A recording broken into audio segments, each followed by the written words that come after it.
nongeye kubasuhuza mu izina rya Yesu. Ni Francine muri kumwe. Nongeye gushima Imana mu mutima wanjye ko yongeye kuduha akanya kugira ngo tuganire ijambo ry'Imana. Imana yacu rero ni urukundo, Imana yacu ni nziza, iradukunda kandi idufitiye imigambi itangaje. Tujye tuyishima rero iyo bukeye, ni umunsi wo kurama ibitwongereye, tubyibuke, tuyishime, tubyibuke, tuyihimbaze, tubyibuke, dukore ibyo ishaka n'ibyo ishima kugira ngo icyubahiro cyayo gikomeze kugaragara mu buzima bwacu bwa buri munsi. Turakomeje rero, mbere y'uko mbabwira icyo Imana yanshyize ku mutima, ndagira ngo turirimbane indirimbo ya 388 mu ndirimbo zo gushimisha Imana. Iravuga ngo tunganira Imana ubudasiba. Tunganira Imana ubudasiba, jyuhora uyisenga kandi uyumvire, jyubana n'abayo, jyufasha indushyi, ntusibe na rimwe kuyikorera. Tunganira Imana, tunganira Imana, jyubana nayo. Nutumbira Yesu uzaba nkawe, bose bazamenya kubana nawe, bareke ubugome bitabe Yesu. Tunganira Imana, tunganira Imana, tunganira Imana ikuyobore. Nuterwa n'ibyago, nuterwa n'ibyago, jyusanga Yesu. Ntiyirengagiza umwiyambaza, uyoboke Yesu niwe shobuja. Tunganira Imana, tunganira Imana, tuze umutima mu byo ukora byose, mu byo ukora byose wihutiraho. Jya wumvira umwuka, gwiza urukundo, nta soni uzagira nubona Yesu. Jya wumvira umwuka, gwiza urukundo, nta soni uzagira nubona Yesu. Iyi ndirimbo iradukangurira uburyo dukwiye kubana n'Imana, kandi iradukangurira n'uburyo dukwiye kubana na bagenzi bacu. Ijambo rero Imana yashyize ku mutima ni ijambo rikomeye, ni ijambo rivuga ngo kwiyunga n'Imana, kwiyunga nawe ubwawe no kwiyunga na bagenzi bawe. Ni ikintu gikomeye, ni ikintu kinanira umwana w'umuntu. Ariko ijambo ry'Imana riratubwira ngo ibidashobokera abana b'abantu ku Mana birashoboka. Imana yarabirebye ibona ko umwana w'umuntu gutera intambwe yo kwiyunga, yaba ari ukwiyunga nawe ubwe, yaba ari ukwiyunga na mugenzi we, yaba ari ukwiyunga n'Imana. Imana yarabibonye ibona birakomeye. Imana yo yonyine niyo yongeye gutera intambwe. Kubera iki? Kubera ko Imana ni urukundo, kandi Imana niyo ifite ejo hazaza hacu mu biganza byayo. Kandi mu mwana w'umuntu yamushyizemo inyota, umutima uhora ushaka mu mutima w'umuntu harimo igicaniro. Ushobora kuramya no guhimbaza Imana, cyangwa se ushobora kuramya ibigirwamana, ariko mu mutima w'umuntu Imana yahashyizemo umwanya ugomba kwicarwamo n'Imana. Imana rero ni nyinshi, ushobora guhitamo Imana nyakuri cyangwa se ugahitamo izindi mana. Mu mutima w'umuntu Imana yamuremye isigamo umwanya. Uwo mwanya hagomba kubamo Imana. Ishobora kuba ari Imana nyakuri cyangwa se ari izindi mana. Ni wowe ugomba guhitamo. Mbere rero yuko dukomeza, ndagira ngo dusome ijambo ry'Imana riri mu Bakorinto ba kabiri igice cya 5 kuva ku murongo wa 17 kugeza ku wa 20. Mbere yuko nkomeza, ndagira ngo tubanze dusangire ijambo riri mu Abakorinto ba kabiri igice cya 5 kuva ku murongo wa 17 kugeza ku wa 20. Niryo jambo turi buganireho uyu mugoroba. Haravuga ngo umuntu wese iyo ari muri Kristo aba ari icyaremwe gishya. Ibya kera biba bishize, dore byose bihindutse bishya. Ariko ibyo byose bituruka ku Mana yiyunze natwe ku bwa Kristo, ikaduha umurimo wo kuyunga n'abandi. Kuko muri Kristo arimo Imana yiyungiye n'abari mu isi, ntiyaba ikibabaraho ibicumuro byabo. Kandi noneho yatubikije ijambo ry'umwuzuro. Nicyo gituma tuba intumwa mu cyimbo cya Kristo. Ndetse bisa naho Imana ibingingira muri twe. Nuko rero turabahendahenda mu cyimbo cya Kristo kugira ngo mwiyunge n'Imana. Imana irashaka ko twiyunga nayo, twarangiza tukiyunga natwe ubwacu, twarangiza noneho tukiyunga na bagenzi bacu. Ibyo ngibyo nitubirangiza, Imana irashaka nanone ko twongera tukaba intumwa z'Imana mu cyimbo cya Kristo, kugira ngo tugende nanone tujye kunga abantu n'Imana. Na ba bantu nanone nibamara kwiyunga n'Imana biyunge nabo ubwabo, nibamara kwiyunga nabo ubwabo bongere biyunge na bagenzi babo, bityo urukundo rwogere, amahoro aganze ku isi yose. Imiryango iragerageza, abategetsi bakagerageza, ariko ubwiyunge butarimo Imana, butarimo Kristo, ubwo bwiyunge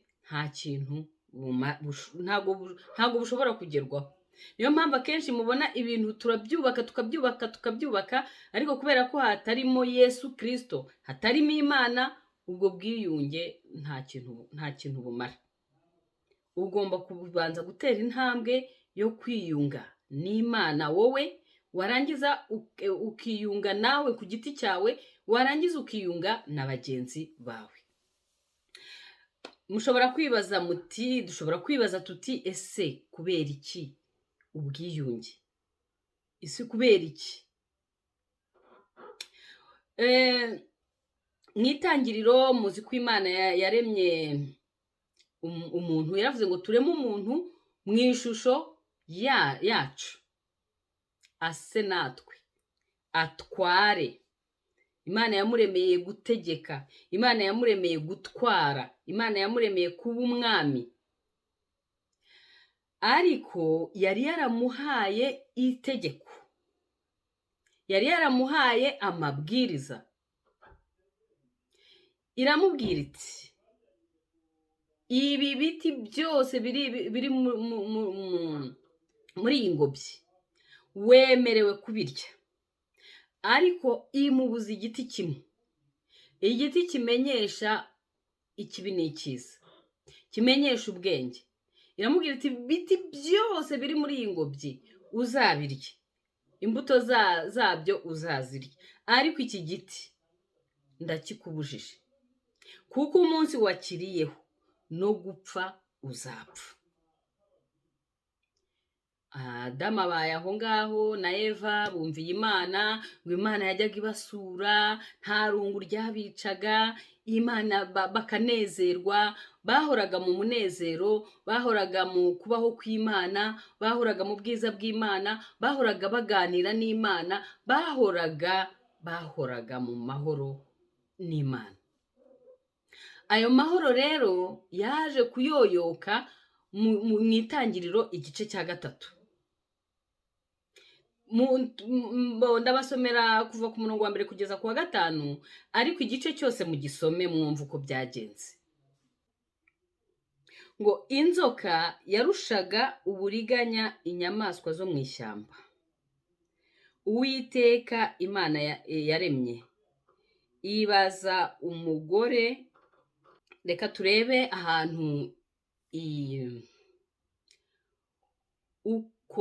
uko gutandukana k'umwana w'umuntu n'Imana, ayo makimbirane yabaye hagati y'Imana n'umwana w'umuntu, Adamu na Eva, ahantu yatangiriye ni mu itangiriro igice cya 3, muze kugisoma, ariko reka mbasomere gusa kuva ku murongo wa 1 kugeza ku wa 5. Haravuga ngo, inzoka yarushaga uburiganya inyamaswa zo mu ishyamba zose Uwiteka Imana yaremye, ibaza uwo mugore iti, ni ukuri koko Imana yaravuze iti, ntimuzarye ku giti cyose cyo muri iyi ngobyi? Uwo mugore arayisubiza ati, imbuto z'ibiti byo muri iyi ngobyi twemererwa kuzirya, keretse imbuto z'igiti kiri hagati y'ingobyi nizo Imana yatubwiye iti, ntimuzazirye, ntimuzazikoreho mutazapfa. Iyo nzoka ibwira umugore iti, gupfa ntimuzapfa, kuko Imana izi yuko ku munsi mwaziririyeho amaso yanyu azahweza, mugahindurwa nk'Imana, mukamenya icyiza n'ikibi. Umunsi mwayiriyeho Imana yarababwiye ngo no gupfa muzapfa. Shitani yo iraza irababeshya, irababwira iti, oya, yarababeshye, ahubwo muzafunguka amaso, muzagira ubwenge, muzamenya gutandukanya ikibi n'icyiza. Iyo ukomeje rero, ako kanya ngo amaso ya Eva nyine ngo yahise ahumuka, ngo abone ukuntu icyo giti ari cyiza, arangije ngo afata imbuto ararya, arangije ngo ahane umugabo we. Noneho cya gihe Imana yajyaga iza kubasura nk'uko bisanzwe, isanga ibintu byahindutse, bumvisha imirindi yayo, bajya kwihisha. Birebye babona bambaye ubusa, barangije ngo biremera ubucocero. Imana ihamagaye ishwi irababura, bagira isoni bajya kwihisha.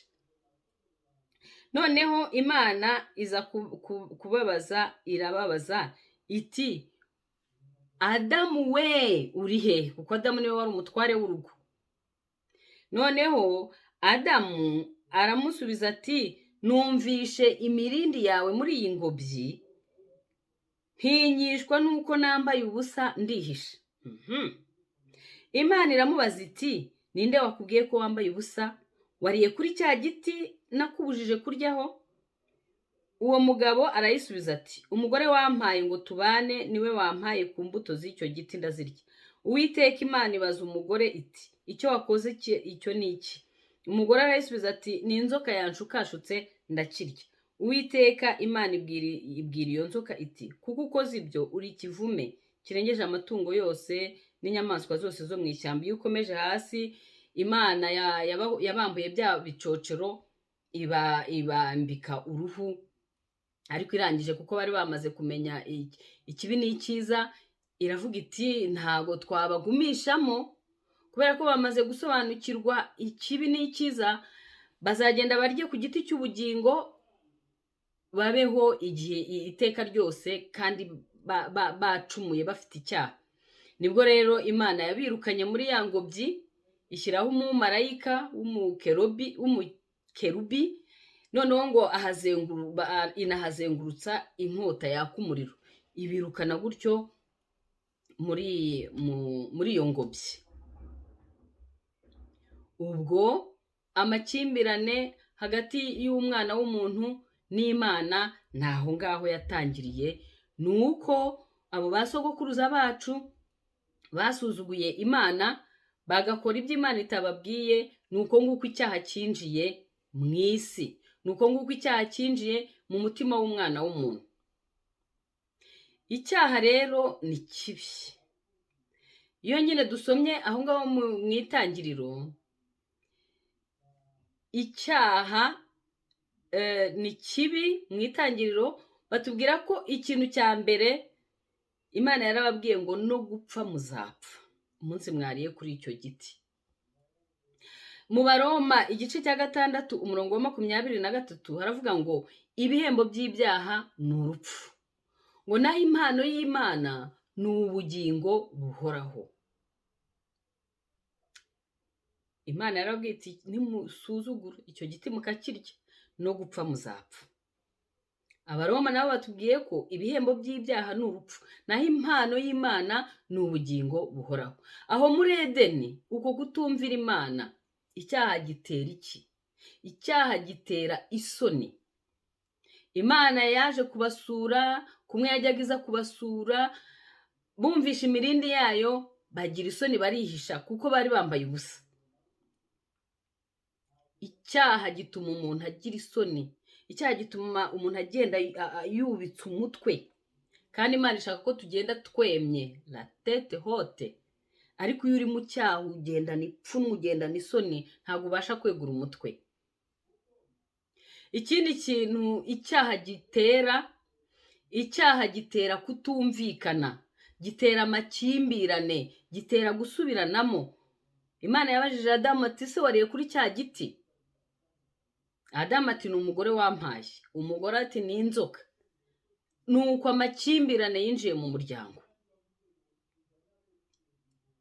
batangira kwitana ba mwana. Icyaha kidutandukanya n'Imana. Imana bwa busabane bari bafitanye, cya cyaha cyahise kibikuraho. Imana igira ite ibirukana mu ngobyi ya Edeni, ibaha n'ibihano. Nuko umuvumo winjiye mu isi kubera icyaha. Cyane icyo cyatumye umuntu akora yiyushya kuya, yahinga ibitovu n'amahwa akaba ari byo bimera, waruha wahinguka ugahinga byinshi ugasarura bike. Ni ukubera icyaha. Icyaha nanone gitandukanya abantu. Iyo ukomeje mu itangiriro igice cya 4, ni naho Gahini yishe Abeli, cyazanye n'ubwicanyi mu isi. Ni kibi. Ariko nubwo bimeze gutyo, Imana kuko izi ko umwana w'umuntu nta bushobozi afite bwo kwiyunga n'Imana, Imana nanone mu mbabazi zayo n'urukundo rwayo yarongeye iramanuka isanga umuntu iciye muri Yesu Kristo. Niryo jambo twize mu Bakorinto ba 2 igice cya 5 kuva ku murongo wa 17 kugeza ku wa 20. Hatubwiye ngo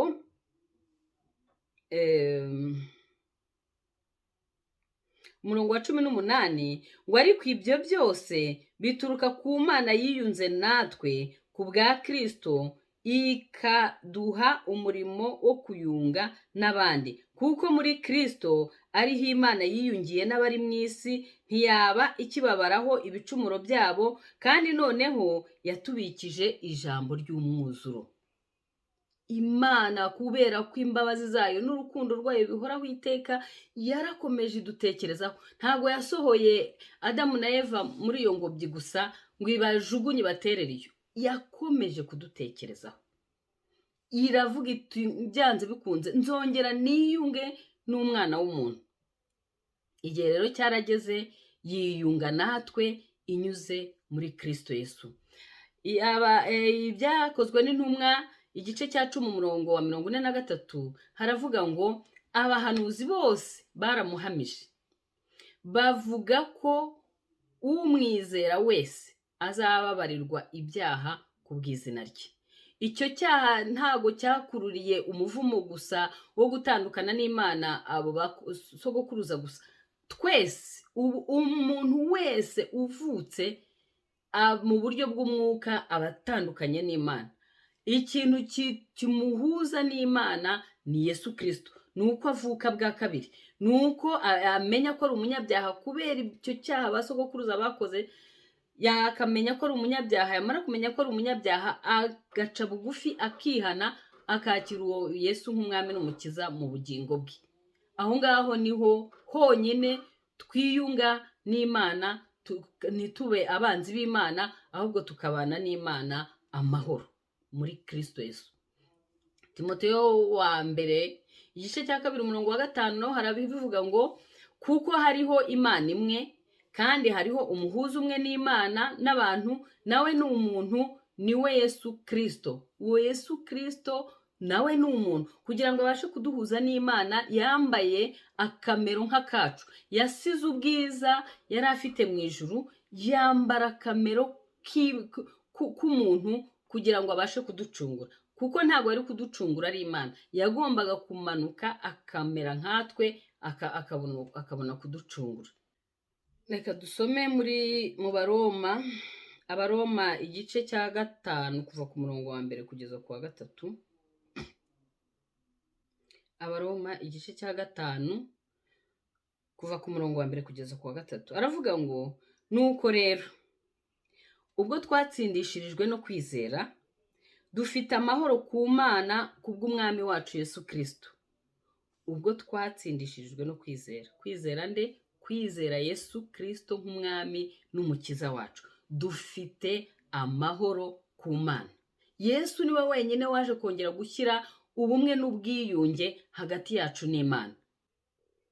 Wadushyikirije ubu buntu dushikamyemo kubwo kwizera, ngo tubone uko twishimira ibyiringiro byo kuzabona ubwiza bw'Imana. Ahandi haravuga ngo bose bakoze ibyaha ntibashyikira ubwiza bw'Imana.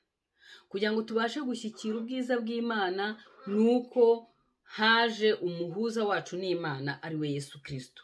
Uwo muhuza wacu n'Imana ari we Yesu Kristo niwe wenyine ushobora gutuma twongera kubona ubwiza bw'Imana.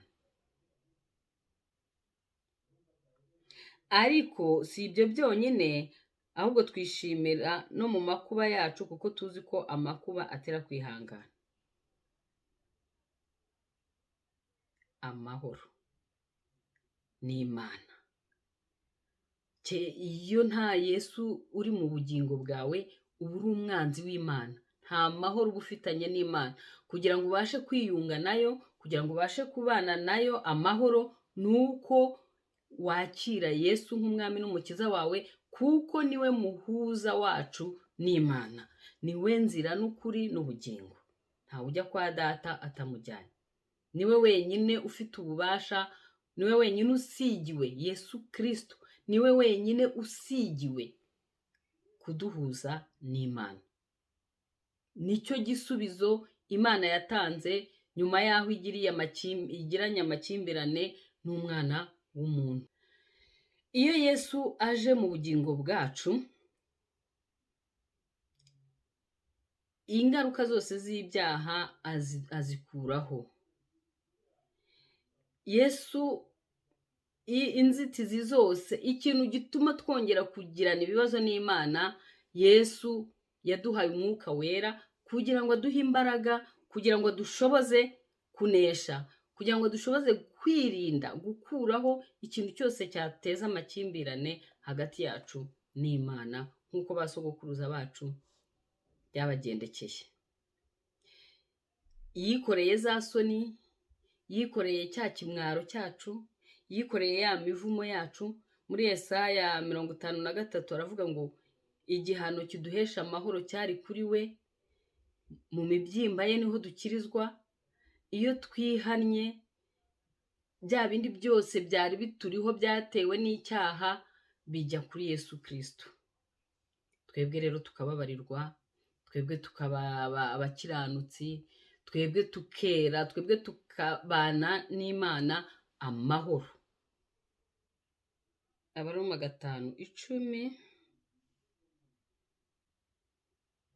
Abaroma 5:10 haravuga ngo ubwo twiyunze n'Imana kubw'urupfu rw'umwana wayo wadupfiriye tukiri abanzi bayo, none ubwo tumaze kungwa nayo ntituzarushaho gukizwa kubw'ubugingo bwe. Nimba twariyunze n'Imana kubw'urupfu rw'umwana wayo, ntituzarushaho gukizwa kubw'ubugingo bwe. Yadukirishije urupfu, arapfa arazuka. Kandi twabonye ko yaza gupfa gusa ntazuke, nta kintu byari kuba bivuze, kuko n'abantu bose barapfa. Ahubwo kuba yarapfuye akazuka, natwe tuzarushaho gutsindishirizwa kubera ko Yesu wacu ni muzima. Imva ye irarangaye. Hari umuririmbyi ujya uririmba ngo imva ye irarangaye, ngo izindi zose zamezeho ibyatsi. Iyo tumaze kwiyunga n'Imana, wiyunga nawe ubwawe. Ririya jambo ry'Imana twasomye mu Baroma igice cya 5 kuva ku murongo wa 1 kugeza ku wa 3, hari aho batubwiraga ngo twari abo gucirwaho iteka,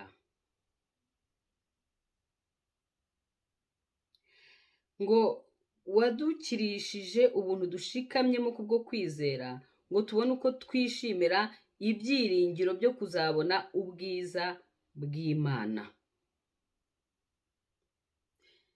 Icyaha gitera ipfunwe, wumva mu mutima wawe nta mahoro ufite.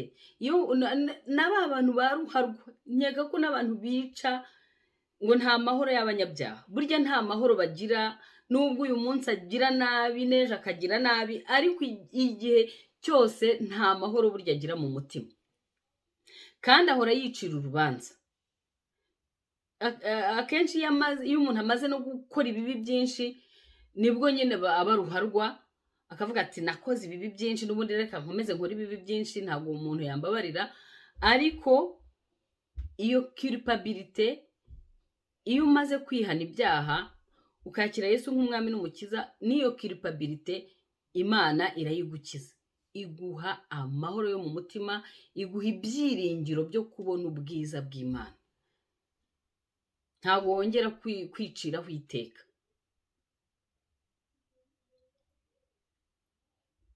Ugenda wemye. Noneho rero iyo umaze kwiyunga nawe ubwawe, inzira iba ifunguye, kuko ntabwo ushobora kwiyunga n'abandi nawe ubwawe utariyunga nawe ubwawe. Nta nubwo ushobora kwiyunga nawe ubwawe utariyunga n'Imana.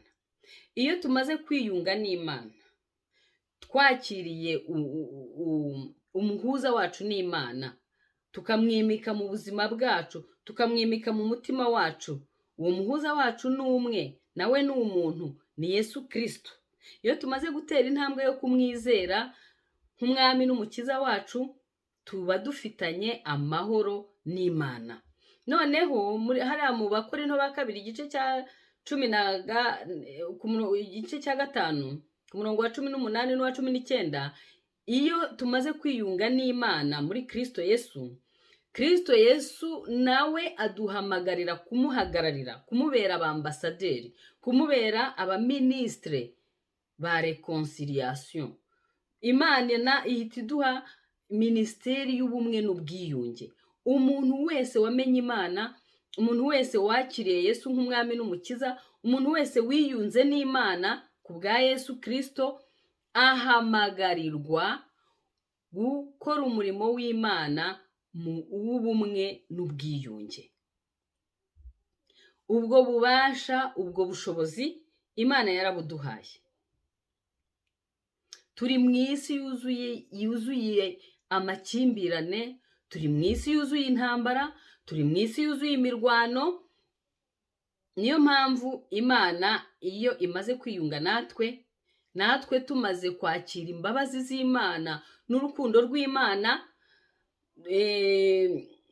wa mutima uducira urubanza umaze gutuza, tumaze kugira amahoro y'Imana, Imana ihita iduhamagarira kuba abaministre b'ubumwe n'ubwiyunge.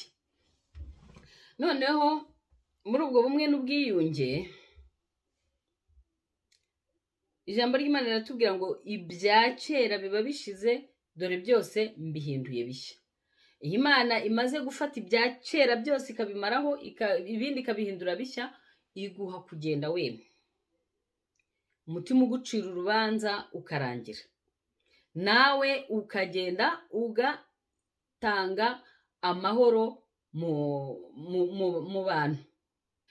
Imana rero iyo imaze gushyira umucyo wayo muri twebwe, iyo imaze gushyira ubuzima bwayo muri twebwe, ibikubwiye iti genda urebe ahari intambara uhashyira amahoro, genda urebe ahari amacakubiri uhashyira ukuri, genda urebe ahari ivangura ry'amoko uhashyira ubumwe, genda urebe ahari ivangura ry'uturere uvuge ko abantu bose bareshya, genda urebe ahari akarengane ugakureho.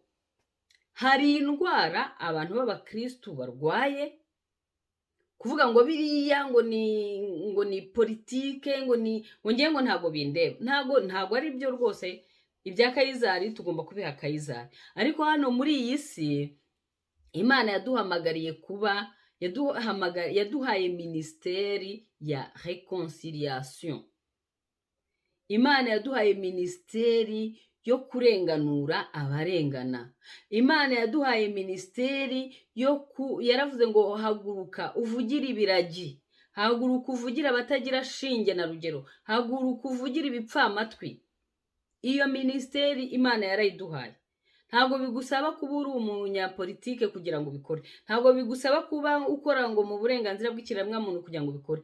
Ni ministeri Imana yaduhaye. Iyo urenganura abarengana, uba uri gukora umurimo data yaguhamagariye. Iyo uri kuvugira ibyo bipfamatwi n'ibiragi abo batagira ijwi, uba urimo gusohoza umurimo wo kuba umwambasaderi w'Imana mu cyimbo cya Kristo hano ku isi. Niko ijambo ry'Imana ryatubwiye mu Bakorinto ba mbere, Abakorinto ba kabiri igice cya 5 kuva ku murongo wa 17 kugeza ku wa 20. Imana buri muntu wese wayimenye iguhamagarira gushyira amahoro ahari intambara, iguhamagarira gushyira ubumwe ahari amacakubiri, iduhamagarira gushyira ubutabera ahari guca imanza zibera. Ni inshingano ya buri mukristo, tugomba kubikora kuko ni Imana yaduhamagariye. Iyo tumaze kwiyunga nayo, iyo tumaze kwiyunga natwe ubwacu, iduhamagarira kujya hanze, mugende, iduhamagarira kujya hanze ku exercer iyo ministeri ya reconciliation. Turi mu isi abantu bigiza nkana, ukamara kugirira nabi abantu bose wabagiriye nabi, akaba ari wowe uwa mbere kwirizariza. Hari umwana wajyaga akunda kuvuga kwirizariza, ukaba ari wowe ujya gutaka mbere y'abandi bose, kandi ari wowe wakoreye mugenzi wawe ibintu bibi. Imana rero idusaba guca imanza zitabera, kandi duhamagarira guhagarara ku ruhande rw'umuntu urengana. uwo wamurenganyije ukamureba mu maso ukamubwira uti ibintu wakoze ntago ari byo. Ndabizi ko bikurura ingorane, ariko na Yesu nuko nguko byamugendekeye. Nawe ntago isi yamukunze, kandi yaravuze iti nimba bisi batarankunze namwe ntago bazabakunda, nimba batarumviye ijambo ryanjye namwe ntago bazabumvira. Nta mugaragu uruta shebuja. Ariko yaratubwiye ati nimugende muvuge, mbahaye umwuka wera. Mwuka wera azabaha imbaraga mu b'abagabo nyabagabo bo guhagarara mu kuri, bo kwita ikibi ikibi, bo kwita icyiza icyiza, bo guca imanza zitabera. Uko niko guhamya Kristo, kuko Imana ni Imana ica imanza zitabera. Nimba rero umwuka wayo wera ari muri twebwe, natwe tugomba kuba abantu b'inyangamugayo, tugomba kuba abantu baca imanza zitabera, barenganura abarengana, bahagarara mu kuri. Abantu bakunda majorite, ariko Imana burya ntago muzanareba abantu bakunda ukuri, nta n'abantu benshi babajya inyuma. Ariko niyo waba uri umwe uri kumwe n'Imana, muba muri nyamwinshi, muba muri majorite. Kenshi rero dukunda kumva abantu benshi aribo batujya inyuma. Emera usigarane n'abantu babiri, ariko usigarane n'abantu bakunda ukuri. Bakunda ukuri, bakunda imanza zitabera. Nicyo kintu cyonyine kizakiza igihugu cyacu. Nuko tuva mu bintu byo kwiyobagiza, byo kwigira indyarya. Hari umugani twajyaga twiga uvuga ngo indyarya ihimwa n'indyamirizi. Nimba hari abantu ba mbere bazi ubwenge, bazi amayeri, ni Abanyarwanda. Arakwanga akabiguhisha mu kabana, kandi azi neza ko akwanga. Kandi wenda yakubwira ati singukunda, nimba wenda hari n'ikibazo gihari akakikubwira. Ariko iki kintu cy'uburyarya, Mana yanjye, ntabwo kizatuma abantu babana amahoro. Kandi ni iki Imana idusaba. Mu nzu y'Imana rero, uwo mwuka w'amayeri, uwo mwuka w'uburyarya, uwo mwuka wo kwitana ba mwana wagombye kuvaho, kugira ngo tubashe kubana amahoro. Imana yarangije kwiyunga natwe muri Kristo Yesu, natwe twagombye kwiyunga na bagenzi bacu muri Kristo Yesu, kandi tugafasha n'abandi kwiyunga hagati muri bo muri Yesu Kristo. Duharanira ukuri, duharanira ubwiyunge nyakuri, kuko turaba ambasaderi b'Imana mu cyimbo cya Kristo. Kandi Imana yaduhaye iyo ministère ya réconciliation. Ni biblique. Ni Abakorinto ba kabiri igice cya 5 kuva ku murongo wa 17 kugeza ku wa 20. Imirimo ibiri y'umuntu umaze kwiyunga n'Imana, umwambasaderi wayo, ni ukunga abantu n'Imana. Twaragiza kunga abantu n'Imana, noneho uhora ushakashaka ikintu kizana ubumwe hagati y'abantu n'abandi. Abaheburayo igice cya 12 ku murongo wa 14 haravuga ngo kurwanya uruhande, mubane n'abantu bose amahoro, kuko utejejwe atazabona Imana. Nta munyarwanda utavuga Imana, nta munyarwanda utavuga Yesu ashimwe, nta munyarwanda utavuga Yesu akuzwe. Ariko se bavandimwe, bene data bakundwa, bishoboka bite ko buri munyarwanda wese avuga Imana? Ese Imana zabaye nyinshi? Kuko Imana tuzi ubundi ni Imana y'urukundo, kandi ijambo ry'Imana ryaravuze ngo ntabwo ushobora kuvuga ko ukunda Imana utabasha gukunda mugenzi wawe ureba.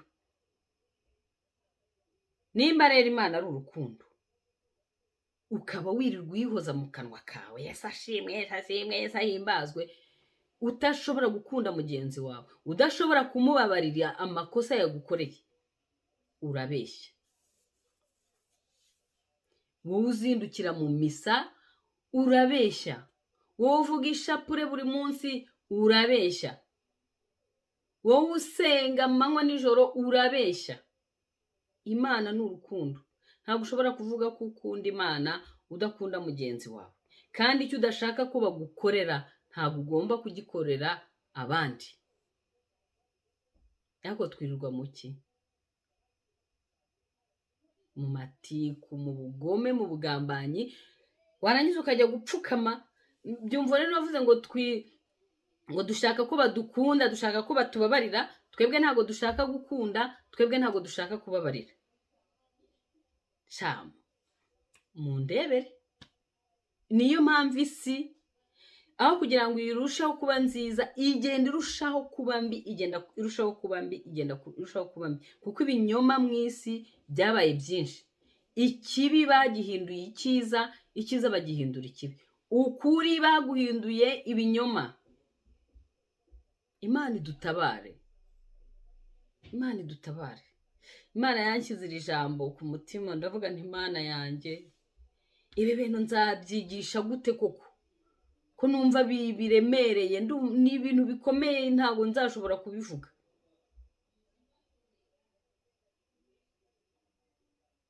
Ariko irambwira iti ni ijambo ry'Imana, ndumva riri muri Yesaya.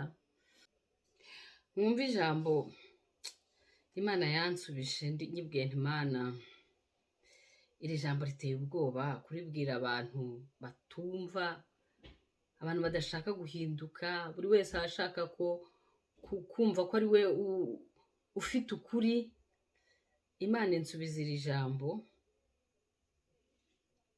riri muri Yesaya 51 umurongo wa 7 n'uwa 8, havuga ngo nimunyumve yemwe abazi gukiranuka, ishyanga rifite amategeko yanjye mu mitima yabo, ntimugatinye gutukwa n'abantu, kandi ntimugahagarikwe imitima n'ibitutsi byabo, kuko inyenzi zizabarya nk'uko zirya imyambaro, n'umuranda uzabarya nk'uko urya ubwoya bw'intama.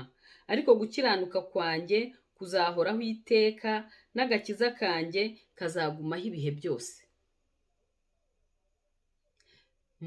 Ibi ni ibintu umuntu atinyuka, kuko abantu banze ukuri, bakunze ibinyoma. Ntago umwana w'umuntu agishaka ko bamubwiza ukuri. Iyo ubwiye umuntu ukuri muhita muba abanzi. Ariko Imana imaze kumbwira gutya, ndavuga nti mbo Mana, reka ngende mbyigishe, unjye imbere Mana isumba byose, kandi iyi miti mushaka guhindura, mwami wanjye uyihindure. Abaroma igice cya 12 umurongo wa 14 kugeza kuwa 20 haravuga ngo ababarenganya mubasabire umugisha, mubasabire ntimubavume, mwishimane n'abishima, murirane n'abarira, muhuze imitima, ntimukararikire ibikomeye, ahubwo mwemere kubana n'ibyoroheje. Bimwe nababwiye ko abantu bakunda kujya mu ruhande ngo rurimo abantu benshi. Uwo bavuze nabi wese bahita bamuvaho, niyo yaba afite ukuri. Wa wundi ngo uri popireri, nubwo yaba ari umunyamafuti, bose ugasanga birundiye kuri uwo muntu. Ariko hano ijambo ry'Imana riri mu Baroma igice cya 12 kuri uyu murongo wa 16 haratubwiye ngo muhuze imitima, ntimukararikire ibikomeye, ahubwo mwemere kubana n'ibyoroshye, ntimukiyita abanyabwenge. Ikintu kigiye kwica isi, buri wese yigize umunyabwenge. Ariko Imana iratubwira ngo ntitukiyita abanyabwenge, kandi ntitugashake kugendana n'abakomeye. Reba umuntu uhagaze mu kuri, aba ari we ubana nawe. Dukunze ibinyoma kuruta gukunda ukuri.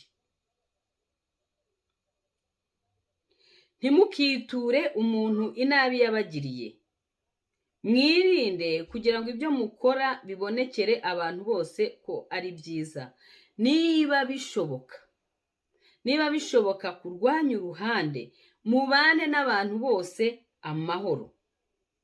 Bakundwa, ntimwihoranire, ahubwo mureke Imana ihoreshe uburakari bwayo, kuko byanditswe ngo guhora n'ukwanjye, ninjye uzitura, niko Uwiteka avuga. Ahubwo umwanzi wawe nasonza umugaburire, nagira inyota umuhe icyanywa, kuko nugira utyo uzaba umurunzeho amakara yaka ku mutwe.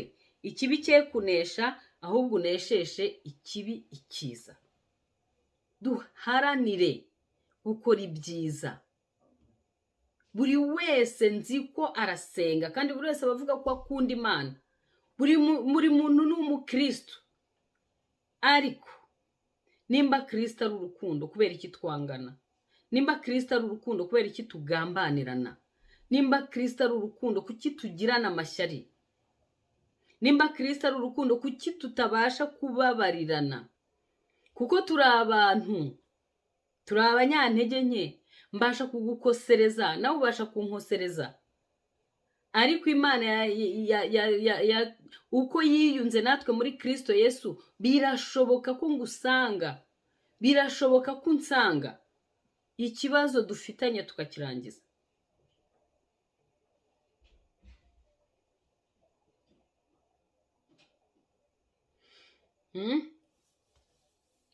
Ngo niba Kristo yaratubabariye, natwe ngo tubabarire abatugiriye nabi.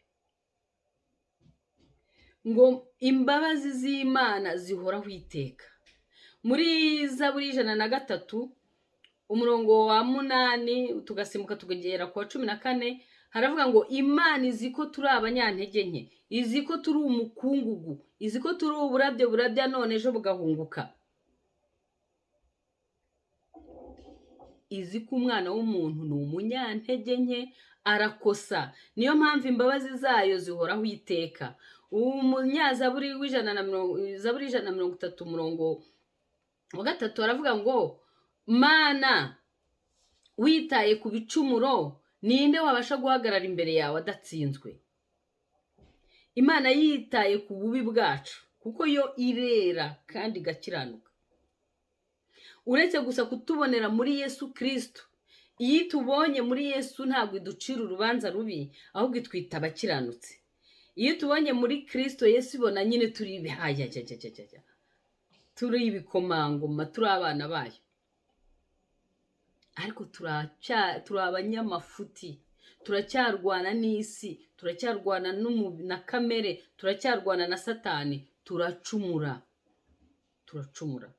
Ngo nurakara izuba ntirikarenge ukirakaye, kandi ngo nurakara, kurakara si ntabwo ari icyaha, ariko ngo nurakara ntugakore icyaha.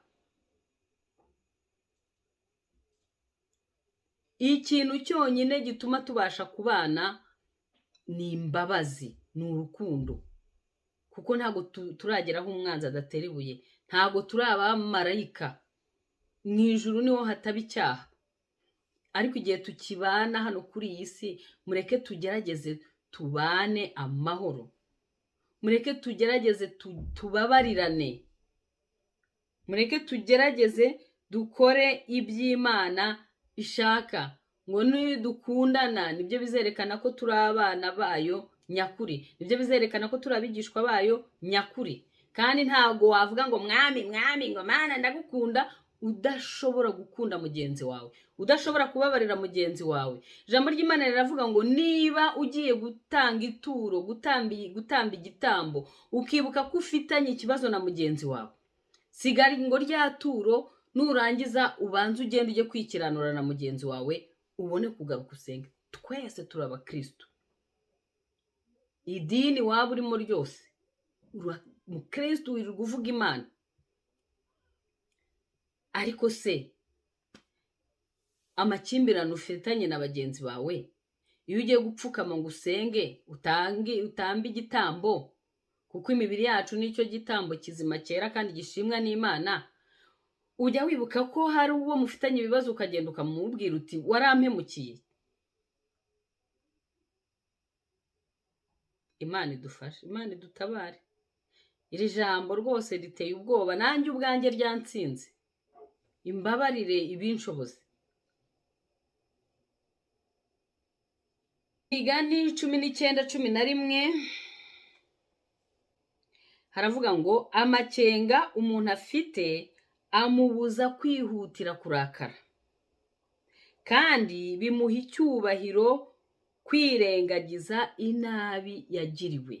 Ntabwo ari ngombwa gukurikirana akantu kose, ngo ukurikirane umuntu ngo yarakubabaje yaraguhemukiye, oya, ahubwo rimwe na rimwe niyo nabi reka tuyirengagize kugira ngo amahoro akomeze aganze hagati yacu.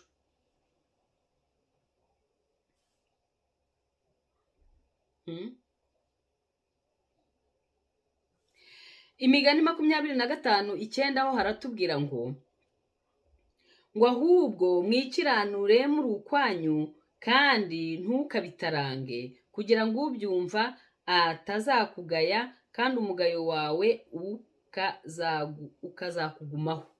Hari abantu nanone b'abakristu cyangwa se n'abasanzwe, ukagirana ikibazo n'umuntu, wamara kugirana ikibazo n'umuntu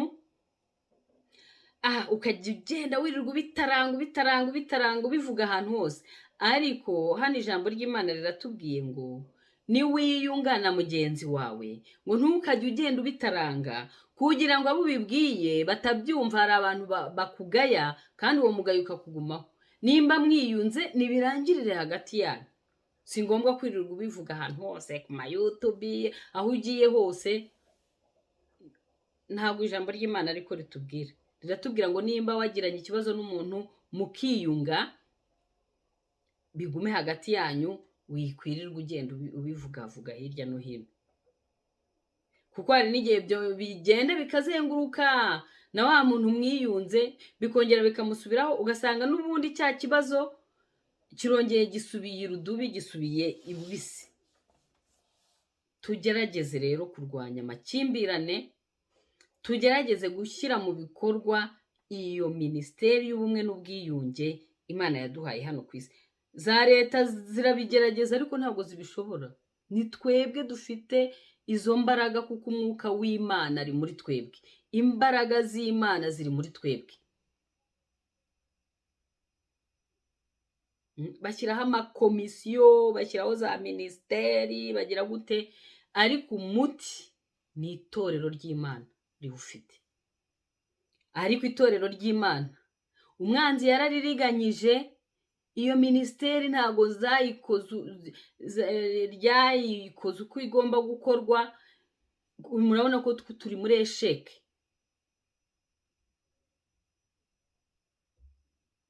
Turi muri esheke. Itorero rifite abakristu, ko ni abakristu buzuye mu mwiryane, ni abakristu buzuyemo amatiku, ni abakristu buzuyemo amacakubiri. Twongere tugaruke ku rufatiro, twongere dusubire muri iri jambo ry'Imana, hanyuma turishyire mu bikorwa. Icyubahiro cy'Imana cyongere kigaruke mu itorero ryayo.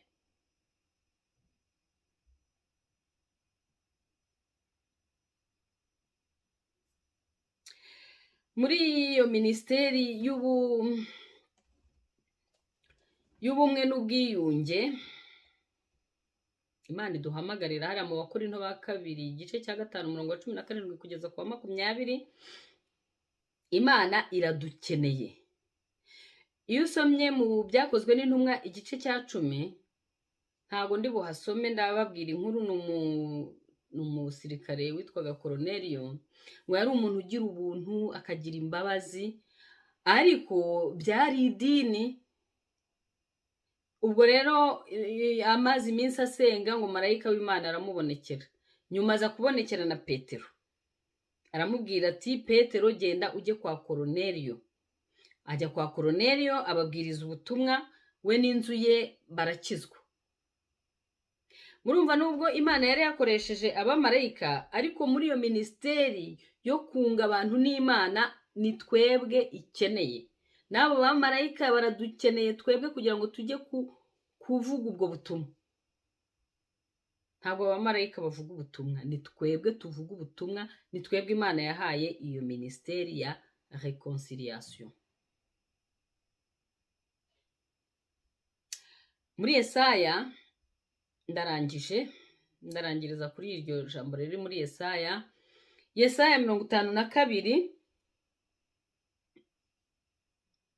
ndarangiriza kuri Yesaya 52 na Yobu 22. Yesaya 52 ku murongo wa 7 haravuga ngo erega ibirenge byuzanye inkuru nziza ni byiza ku misozi, akamamaza iby'amahoro, akazana inkuru z'ibyiza, akamamaza iby'agakiza, akabwira Isiyoni ati Imana yawe iri ku ngoma. Ni ibyo ngibyo Imana ishaka ko tuvuga. Ntabwo ishaka ko tushyushya inkuru z'abaturanyi, bitera umwiryane, bitera amakimbirane. Imana ishaka ko tuvuga iby'amahoro, Imana ishaka ko tuvuga iby'urukundo, Imana ishaka ko tuvuga ibyiza, Imana ishaka ko tuvuga ibyo kubabarirana. Ngo hahirwa udakurikiza imigambi y'ababi, ntiyicarane n'abakobanyi. Ngo azamera nk'igiti cyatewe hafi y'umugezi, cyera imbuto igihe cyacyo, ntigitinya umwaka wacanyemo amahwa. Ngo icyo azakora cyose kizamubera cyiza. Ngo ariko inzira z'abanyabyaha Uwiteka arazigoreka. Inzira z'abazana amatiku n'amacakubiri, izo nzira Uwiteka arazigoreka. Imana idufashe.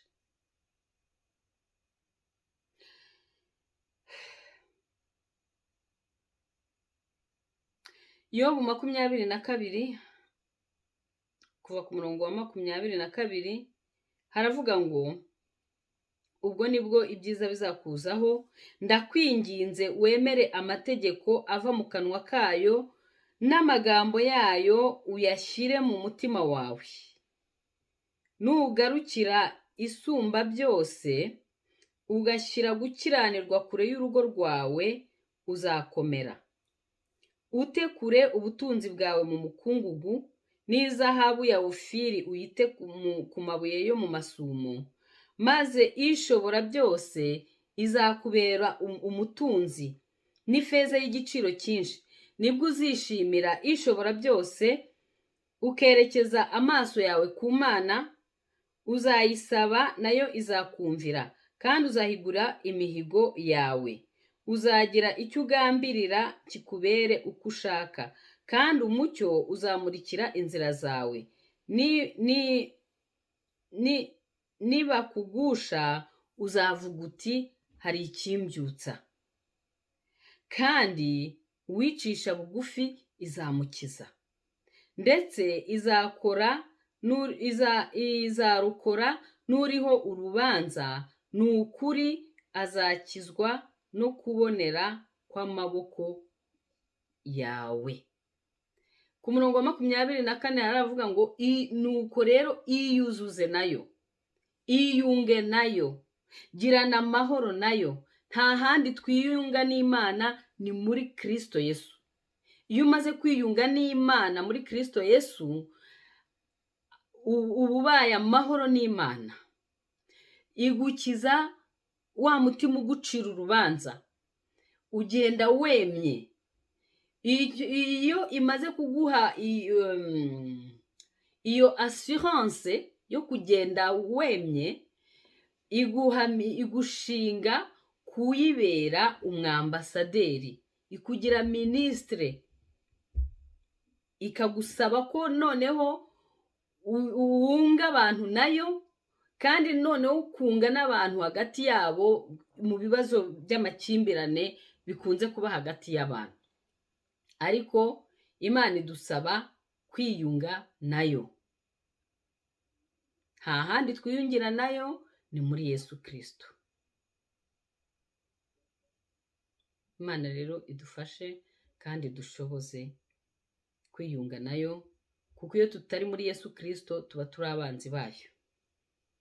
Kandi ngo utari muri Yesu Kristo ntago azabona umwami Imana, kuko ngo bose bakoze ibyaha ntibashyikira ubwiza bw'Imana.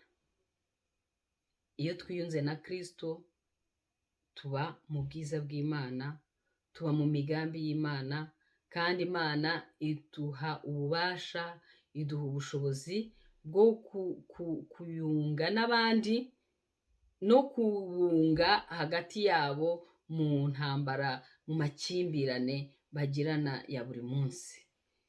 Imana ishimwe. Reka dusenge.